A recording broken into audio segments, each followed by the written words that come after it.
Agora são 8h04. Vamos falar sobre o coronavírus. O nosso entrevistado de hoje para falar sobre este assunto é Arthur Quioro, médico sanitarista, professor universitário, ex-ministro da Saúde no governo Dilma Rousseff. Olá, Quioro, bom dia. Oi, Marilu, tudo bem? Um Tudo abraço para certo. você, todos os que acompanham o programa. Prazer estar de novo com você. Vamos lá. Bom, Quioro, a gente começa a conversa aqui já destacando uma notícia, né, enfim, da área de saúde, que a saúde deixou de receber 9 bilhões de reais em 2019 devido à regra do teto de gastos, né, de acordo com o Tesouro Nacional, uma matéria que inclusive a gente está vendo no G1. É preocupante, né, essa falta de investimento na área da saúde diante desse risco, né, de epidemia do coronavírus também no Brasil, né, Quioro? Marilu, quem acompanha Brasil Atual, na verdade, está obtendo a confirmação daquilo que durante o ano passado, desde julho, quando o Ministério, o governo federal, enviou a proposta de diretrizes orçamentárias, antes mesmo da aprovação da lei orçamentária, a gente já vinha apontando, né? É, Todos os especialistas da área de saúde pública que estudam a questão das políticas públicas, do SUS, do financiamento no país, né, assim como especialistas de outras áreas, porque isso também está acontecendo na educação, na ciência e tecnologia, na assistência social, né, já vinham que essa era a tendência. E vou dizer mais, esse dado apresentado do G1 está correto, né, de 9 bilhões que deixaram de ser empenhados por conta da mudança da entrada em vigor da emenda do teto, ele, na verdade, ele é maior do que isso.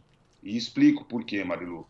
Porque aí estão contidas, nos gastos do Ministério, um valor histórico, recorde, de pagamento de emendas parlamentares, que são contadas dentro dos gastos com ações e serviços públicos de saúde, né?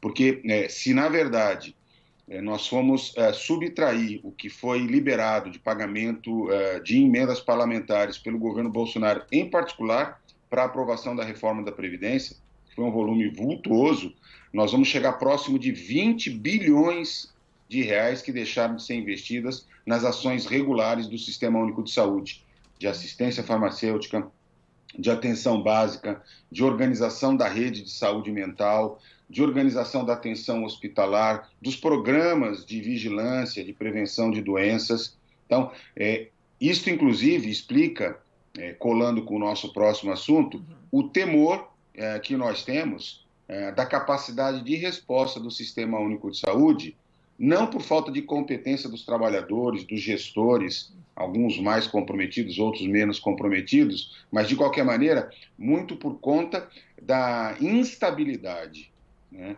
da insuficiência de recursos que nós vivemos.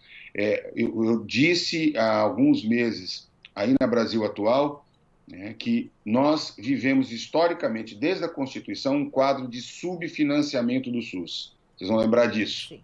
E que, a partir da entrada em vigor da emenda do teto, nós tínhamos mudado de patamar, né, mudar de patamar também é para baixo, né, com um quadro agora de desfinanciamento da saúde pública brasileira. E está aí a confirmação. Exato, está confirmado. Agora, é preocupante. Então, vamos... Repercutida pela... Desculpa, acho que eu te interrompi por causa da Não, questão fica à do vontade. Skype. Bom, então, agora em relação ao coronavírus, temos aí o primeiro caso confirmado aqui no Brasil. Esta pessoa entrou em contato com familiares, com 30 pessoas da família, e já está começando a realmente ficar bastante preocupante. A gente conversou ontem, talvez você conheça, a Nancy Beley, ela que é infectologista, professora da Unifesp. Ela falou que realmente a situação pode ficar caótica em relação à questão dos servidores da saúde. Porque ela disse o seguinte, quero até repercutir contigo que você é um estudioso, né, da área. Ela disse o seguinte, que os servidores da saúde, eles estão dando conta, enfim, no limite aí em relação às doenças já existentes. Agora, se ocorrer realmente a epidemia do coronavírus no Brasil, ela diz que a situação pode ficar caótica. Você que esteve à frente do Ministério da Saúde, que é profundo conhecedor do SUS, da competência dos profissionais. Agora, essa questão do dinheiro que está faltando, né, que não está sendo investido, isso pode realmente ser preocupante em relação a uma possível epidemia aqui no Brasil, Kioro? Ah, sim.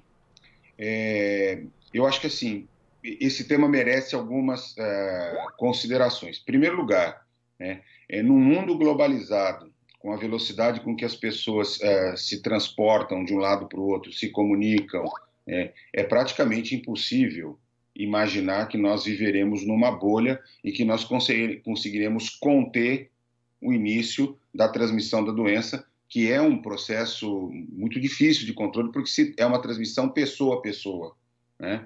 Então, assim, é inevitável que nós tenhamos caso. Eu ainda aposto que as condições climáticas, de alguma maneira, nos favorecem e que nós teremos ainda algumas semanas ou mesmo um mês até que o número de casos possa aumentar quando nós começarmos a ter uma estação mais fria, as pessoas se aglutinem mais, fiquem mais confinadas e, portanto, favoreçam.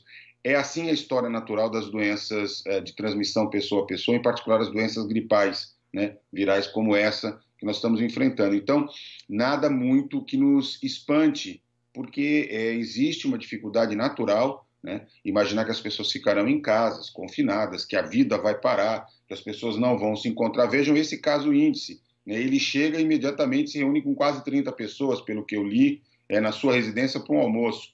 Teve as pessoas que entraram em contato no próprio avião, né? Depois no serviço de saúde. Então, é de fato uma dinâmica muito difícil. E por isso que é preciso, é fundamental, que o plano de contingência, né, que não se trata de impedir a chegada da doença,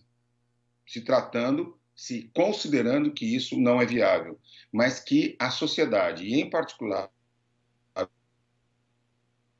A sociedade, em particular, agora. protocolos de atendimento, de assistência.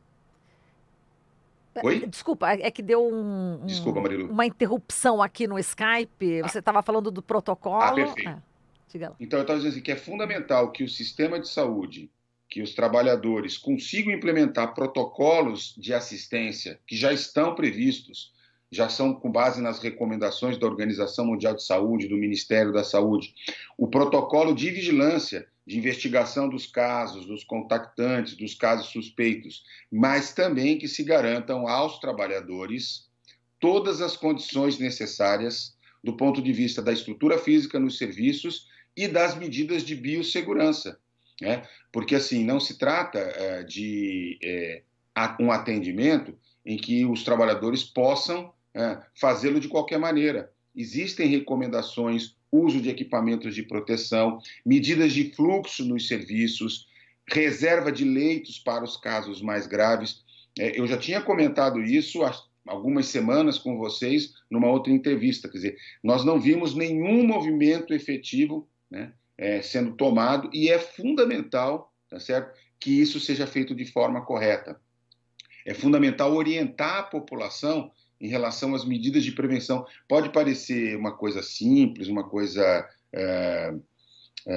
de baixo impacto, mas, ao contrário, as medidas de reforçar, no contexto da população, o hábito de lavar as mãos com frequência, né, com água e sabão, 20 minutos. Né? Eu vi um material didático do governo português, muito interessante, ele orienta assim para as crianças, né? Cantem 2 vezes parabéns a você, né? Que é o tempo que você precisa para lavar a mão com água e sabão. Se você usar o álcool gel, mais rápido, né? Mas também as outras medidas de prevenção, como cobrir a boca, o nariz na hora de tossir, usar o lenço descartável de forma correta, fazer uma boa higiene nasal, né? Evitar tocar a mucosa dos olhos, do nariz, da boca, né?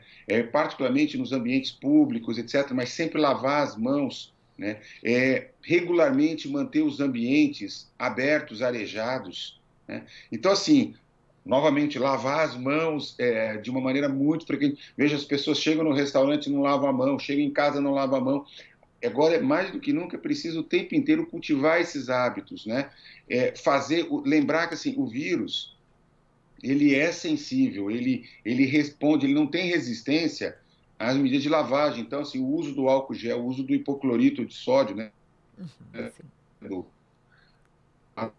O hipoclorito de sódio para a água quê? Desculpa, acho que novamente interrompeu aqui o Skype. Hipoclorito de sódio para...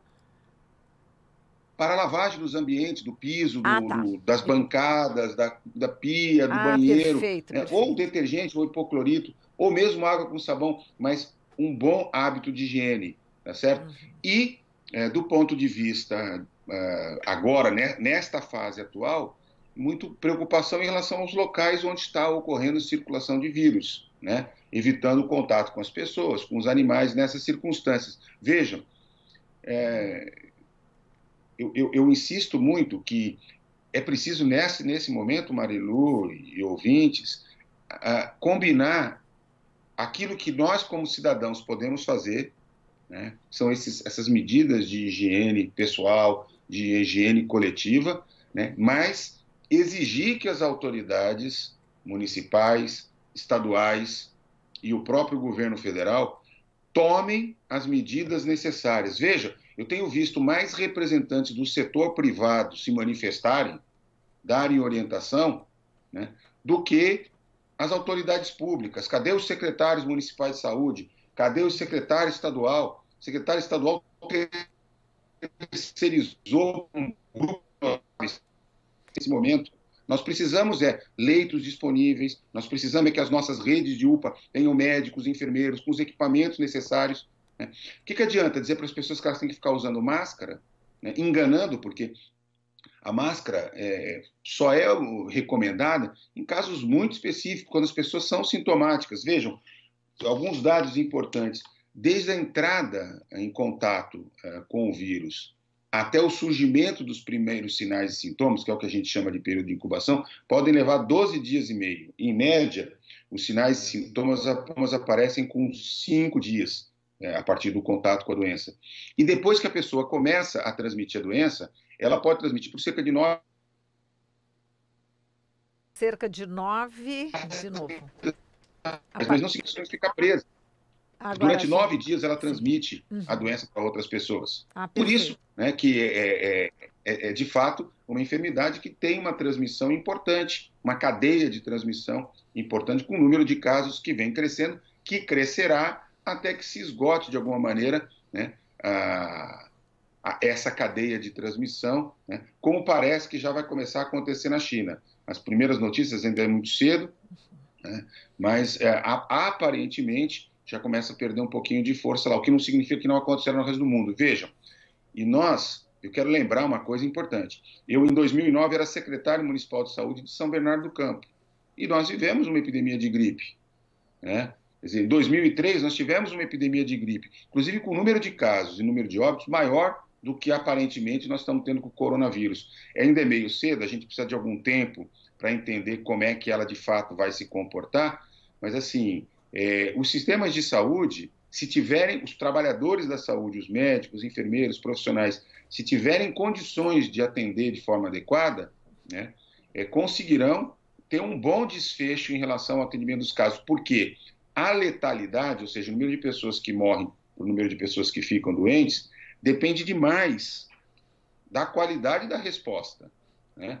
É claro que as pessoas mais idosas, as crianças, as gestantes, as pessoas com problemas crônicos são sempre mais suscetíveis, como em todas as doenças respiratórias virais. Isso não é uma novidade. A gente já sabe disso e, portanto, mais do que nunca tem que ficar muito atento aos sinais e sintomas da doença e, em particular, nestes grupos, para que sejam tomadas as medidas necessárias. Ora, não tem um remédio específico, não existe vacina específica, mas existe um conjunto de cuidados em saúde que, se ofertados, podem diminuir demais essa letalidade. Hoje, na faixa de 3,8%, 3,5%, mas que tenderá a ficar cada vez mais baixo conforme a epidemia se alastrar e, ao mesmo tempo, as medidas adequadas forem tomadas pelas autoridades sanitárias. Muito bem, então todo mundo lavando a mão, né? Higienizando bastante também o nariz, é muito importante para evitar, é isso, Kioro. A gente agradece aqui a sua participação, todas as suas orientações e alertas. Um grande abraço para você, Kioro.